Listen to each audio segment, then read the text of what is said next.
ஒரு பெண் வந்து என்கிட்ட வந்தாங்க. அதாவது கல்யாணம் ஆகக்கூடிய பெண்.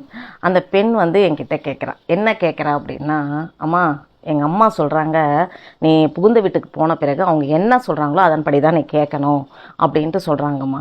எனக்கு அது ரொம்ப கஷ்டமாக இருக்குது. என்ன அப்படின்னா, எனக்குன்னு ஒரு சில கனவுகள் இருக்காதா, எனக்குன்னு ஒரு ரூல்ஸ் இருக்காதா, அந்த மாதிரி நான் வாழக்கூடாதா, என்னுடைய ரூல்ஸ் அண்ட் ரெகுலேஷனோட நான் வாழக்கூடாதா அப்படின்னு எனக்கு ஒரு கொஷின்ஸ் இருக்குமா. சரி அப்படிங்கிறேன். நான் கேட்டேன், சரிம்மா இப்போ ஏதாவது வேலைக்கு போறியானா? ஆமாம்மா அப்படின்னா. சரிம்மா நீ படிச்சிருக்க இல்லையா, உன்னுடைய ரூல்ஸ் அண்ட் ரெகுலேஷனை அந்த கம்பெனியில் அப்ளை பண்ணுறியா, இல்லை அவங்களுடைய ரூல்ஸ் அண்ட் ரெகுலேஷனை நீ ஃபாலோ பண்ணுறியாம்மாண்ணா? அவங்களுடைய ரூல்ஸ் அண்ட் ரெகுலேஷன் ஃபாலோ பண்ணாதானம்மா எங்களுக்கு சேலரி கொடுப்பாங்க, இல்லைனா என்னை எப்படி அப்பாயின்மெண்ட் கொடுப்பாங்க அப்படின்னா. சரி ஓகேம்மா, இப்போ அவங்க வந்து உன்னை நிரந்தரமாக வச்சுருப்பாங்களா, இல்லை அவங்க எடுக்கிறதுக்கான உரிமையும் அவங்களுக்கு இருக்கானா? எப்போ வேணாலும் எடுத்துருவாங்கம்மா, அதெல்லாம் வந்து கேரண்டி சொல்ல முடியாதுமா அப்படின்னா. சரிம்மாண்ணா, ஆனால் கொஞ்சம் சம்பளம், அதாவது உங்களை எப்போ வேணாலும் எடுக்க முடியும், கொஞ்சம் சம்பளம் கொடுப்பாங்க. இதுக்கே அவங்களுடைய ரூல்ஸ் அண்ட் ரெகுலேஷன் நீங்கள் கடைப்பிடிக்கணும்னு நினைக்கும்போது, இப்போ ஒரு வீடுன்றது ஒரு கம்பெனி மாதிரி தான், ஒரு நிறுவனம். அதாவது உங்களுக்காகவே எல்லாம் செய்யக்கூடிய, நீங்கள் எதுவும் செய்யலைனாலும் உங்களுக்காக எல்லாம் செய்வாங்க, அப்படிப்பட்ட ஒரு நிறுவனம், அதாவது குடும்பம் என்றது. அந்த குடும்பத்துக்குள்ளே நீங்கள் போகும்பொழுது அவங்களுடைய ரூல்ஸ் அண்ட் ரெகுலேஷன் என்ன இருக்கோ அதன்படி நீங்கள் போங்கன்னு.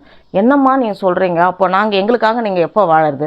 சரிம்மா அதே வரேன் நான் உங்கள் இஷ்டத்துக்கு. உங்கள் கம்பெனியில் போன பிறகு உங்களுடைய ரூல்ஸ் அண்ட் ரெகுலேஷன் நீங்கள் எப்போ அப்ளை பண்ணுவீங்க அப்படின்னா, நாங்கள் அவங்களுடைய நம்பிக்கையை சம்பாரித்த பிறகு, எனக்குன்னு ஒரு ஹையர் கிரேடு வந்த பிறகு அப்போ வந்து என்னுடைய ரூல்ஸ் அண்ட் ரெகுலேஷனை கொடுப்பேன். அப்படி இல்லைனா நான் ஒரு கம்பெனியை ஆரம்பிப்பேன், அப்போ என்னுடைய ரூல்ஸ் அண்ட் ரெகுலேஷனை நான் அப்ளை பண்ணுவோம்மா அப்படின்னா. அதே மாதிரி தான்மா, ஒரு குடும்பத்துக்குள்ளே நீங்கள் நுழைஞ்ச பிறகு அவங்களுடைய ரூல்ஸ் அண்ட் ரெகுலேஷன் படி நீங்கள் கடைப்பிடிச்சிக்கிட்டு வந்தீங்க அப்படின்னா, அப்போ அவங்களுடைய நம்பிக்கையை நீங்கள் சம்பாதிப்பீங்க. நீங்கள் சம்பாரித்த பிறகு நீங்கள் என்ன சொல்கிறீங்களோ அதன்படி அந்த குடும்பம் நடந்துக்கிட்டு போகும். அதே மாதிரி உங்களுக்குன்னு ஒரு குடும்பம் வரும் இல்லையா, ஒரு 20 வருஷம் கழிச்சு நீங்கள் மாமியார் ஆவீங்க, உங்களுக்குன்னு ஒரு பேரம்பேத்திங்கள் வருவாங்களா, அப்போ உங்களுடைய ரூல்ஸ் அண்ட் ரெகுலேஷனை நீங்கள் அப்ளை பண்ணலாம் அப்படின்னு. என்னம்மா இது அநியாயமாக இருக்குது. என்ன அப்படின்னா, ஒரு கம்பெனினா கூட உங்களால் எடுத்துருவோம். இவங்க வந்து இந்த அப்பாயின்மெண்ட்டில் இருக்கணுன்ற அவசியம் கிடையாது, இவங்களை வந்து ரிசைன் பண்ண வச்சிடலாம், இல்லை உங்களை ஜாபை விட்டு வெளியே அனுப்பலாம், எல்லா உரிமையும் இருக்குது. ஆனால் குடும்பம்ன்றது அப்படி கிடையாது. உங்களை வெளியே அனுப்புறதுக்கான உரிமையும் கிடையாது. அதே மாதிரி உங்களுக்காகவே காலம் ஃபுல்லாக, அதாவது கல்யாணன்றது 1000 காலத்து பயிர் அப்படின்னு சொல்லுவாங்க, உங்களுக்காக அந்த குடும்பம் எல்லாத்தையும் செய்யும் பொழுது கொஞ்சம் அவங்களுடைய ரூல்ஸ் அண்ட் ரெகுலேஷன் தயவு செய்து கடைப்பிடிங்க கொஞ்ச நாளைக்கு.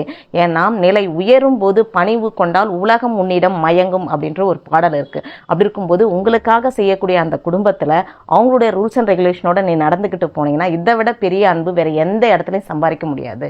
அதனால் தயவு செய்து எல்லா பெண்களுமே சரி, இப்போ இருக்கிற பெண்கள் என்ன நினைக்கிறாங்கன்னா, என் இஷ்டப்படி தான் நடந்துக்குவேன், அந்த வீட்டுக்கு போனால் கூட சரி எனக்கு என்ன இஷ்டம் இருக்கோ அதுதான் நான் செய்வேன் அப்படின்னு நினைக்கிறாங்க. கொஞ்சம் யோசிச்சு பாருங்கள், நீங்கள் வேலை செய்கிற இடத்துலையோ இல்லை கம்பெனியிலோ உங்களுடைய ரூல்ஸ் அண்ட் ரெகுலேஷன் அப்ளை பண்ணப்படுதா அப்படின்றத கொஞ்சம் யோசிங்க. கண்டிப்பாக கிடையாது. அப்படி இருக்கும்போது குடும்பத்தில் மட்டும் ஏன் உங்களுடைய ரூல்ஸ் அண்ட் ரெகுலேஷன் அப்ளை பண்ணுறீங்க? உங்களோட பெரியவங்களோ என்ன சொல்கிறாங்களோ அதன்படி கொஞ்சம் நடந்துக்கிட்டு போனீங்கன்னா குடும்பம் ரொம்ப அமைதியாகவும் சந்தோஷமாகவும் மகிழ்ச்சியாகவும் உங்கள் பிள்ளைங்களும் நீடூடி அந்த பழக்கத்தோட, அதாவது அந்த பண்பாடோடு வளருவாங்க.